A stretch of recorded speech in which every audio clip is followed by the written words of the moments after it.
ready? 3, 2, 1. 1. Ladies and gentlemen, boys and girls, welcome to Murano. That's right, ladies and gentlemen, I am right here, right now, in my very cute hotel room in Murano. Okay, so I'm at the door, as you can see, the rules and regulations, and just locking it. Okay, so let's turn you around. You come back from the door, there's the handle, there's the thingy. You've got a thermostat and a bed. Now I am zoomed out as far as I can possibly be. What can I say, the room's tiny, but it's so well laid out that you can hardly tell it's tiny. Okay, so you got a bed, got a little bedside table, which is, here's my hand, right, and there's the bedside table, right. It just barely fits my hand. Hell, it just barely fits that phone. Coat rack. This is the first hotel room I've been in where I've had an actual coat rack, not just a cupboard to hang my stuff. TV, mini bar under the TV. I didn't even know I had a mini bar. In here we've got a waste bin, and we've got the toilet. Now the toilet is very well set out. Got a sink. I'm assuming that's a hairdryer. Mirror with the vanity lights. Haven't seen many of those except in the Novotel. Toilet and a shower. I mean, this place is, oh, I love this chandelier. It's obviously made out of Murano glass. Never been in a place with a chandelier before. I feel like very special indeed.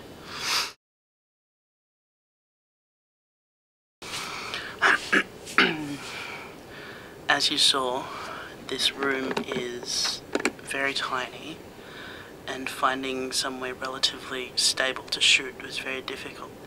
In the end, I am actually sitting on the bed with the camera about a foot away from me, so the camera's gonna shake, and I'm sorry, but blow it out your ass.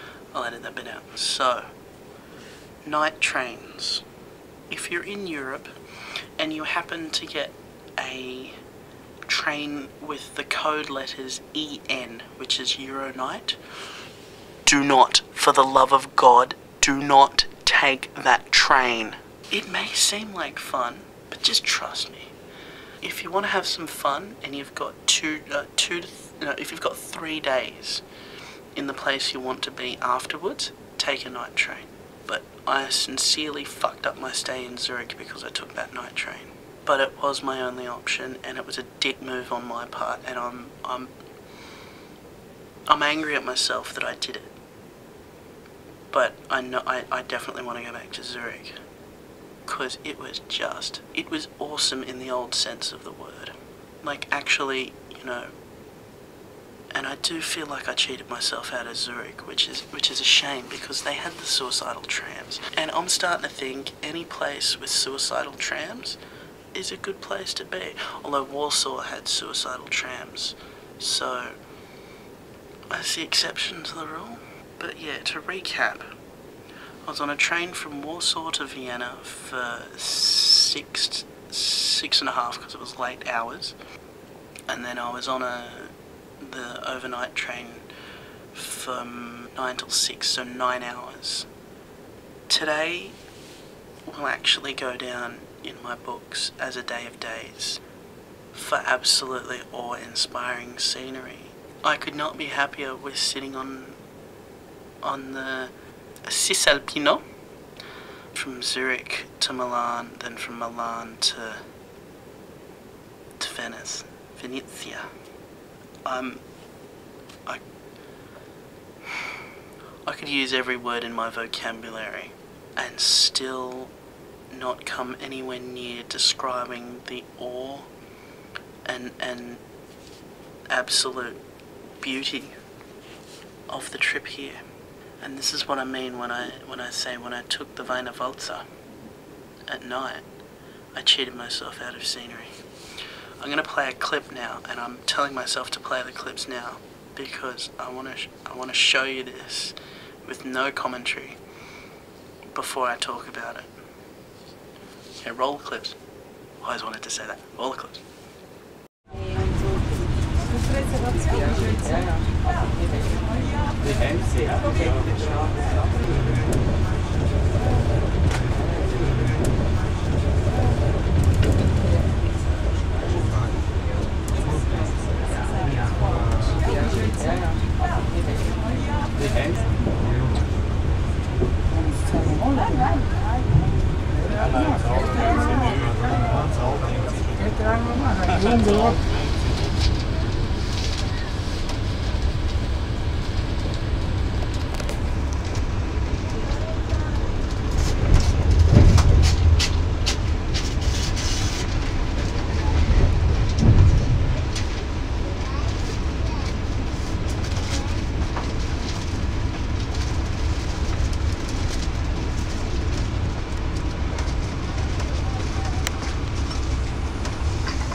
Even just watching it back on the editing,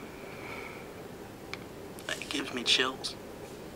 I'm sorry, first off, that the window's dirty. I had no control over it. I couldn't stick my hand out and kind of wipe the window down. And I'm really sorry that it's bad camera work, but I was sitting in my seat, right, and we were going down this absolutely glorious valley, and I'm just looking at the car.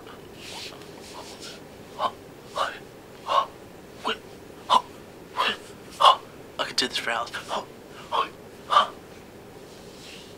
And my mouth was just... Because in the Swiss Alps, there is one direction and one direction only when you're sitting on the train, and that is up. By the Alps. And that's why I say I think I cheated myself out of some scenery when I took the night train.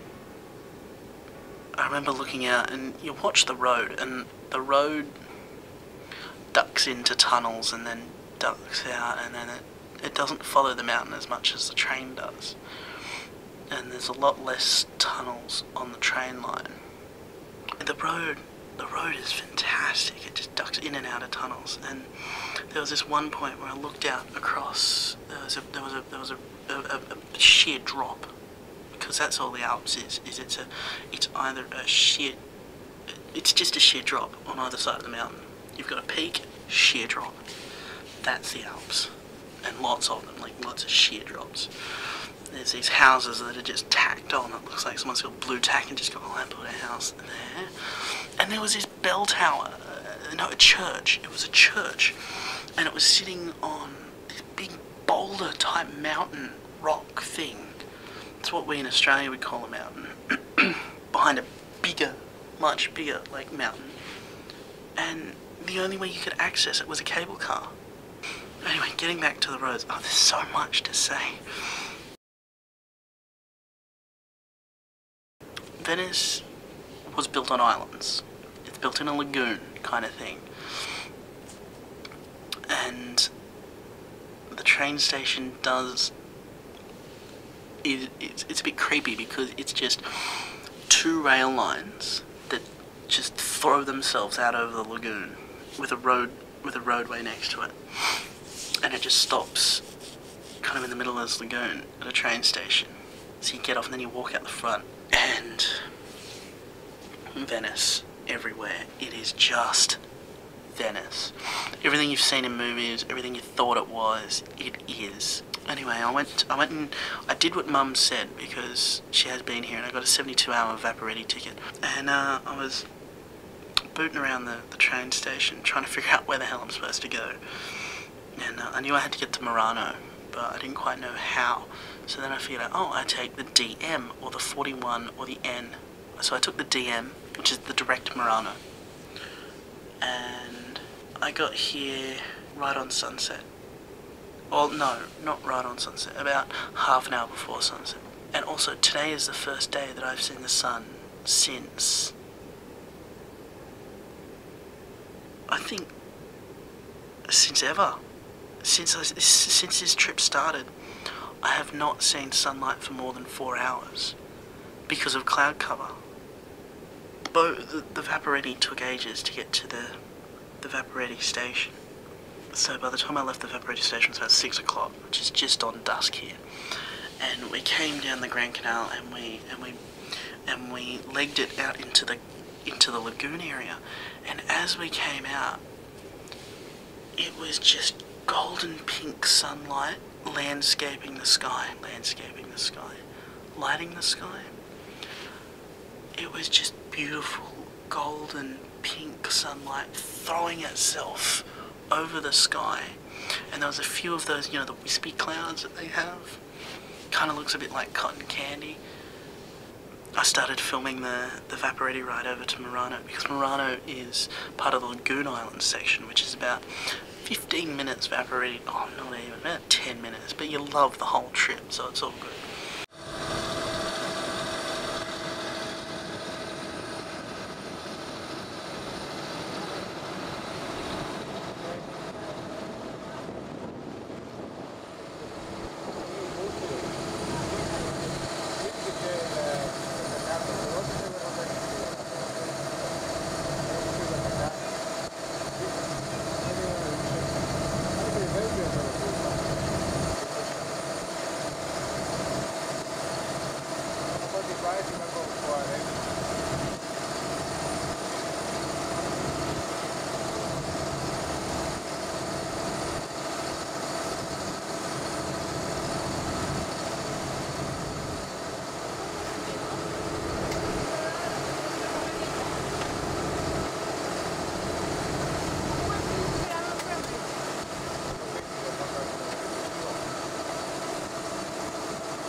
And yeah, so then I took the Vaporetti, got here, and I got off at the first point, and I'm walking down alongside one of the canals, and I'm looking for because I had no map of Murano.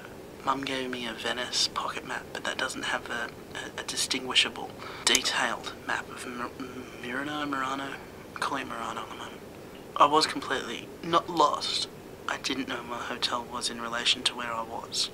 Yeah, so then I set my watch for a 30-minute countdown, and I said if I don't find it within the 30 minutes, I'll ask someone.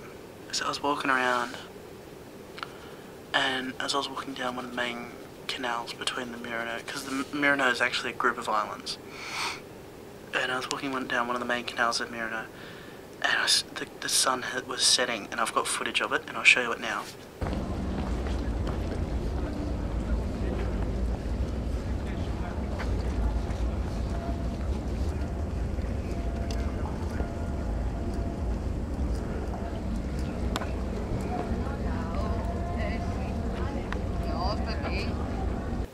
As you can see, I was completely awestruck. It was beautiful reds and crimson just coloured the sky.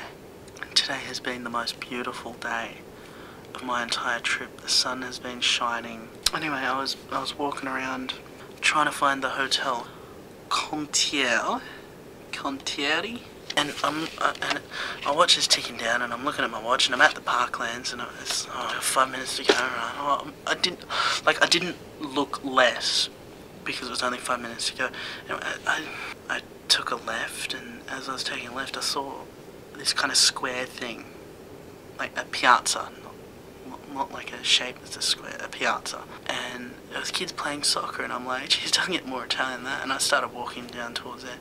And as I enter the piazza, I see over the other side of the piazza, Della Cala Contieri, which is the street that the hotel Contieri is on.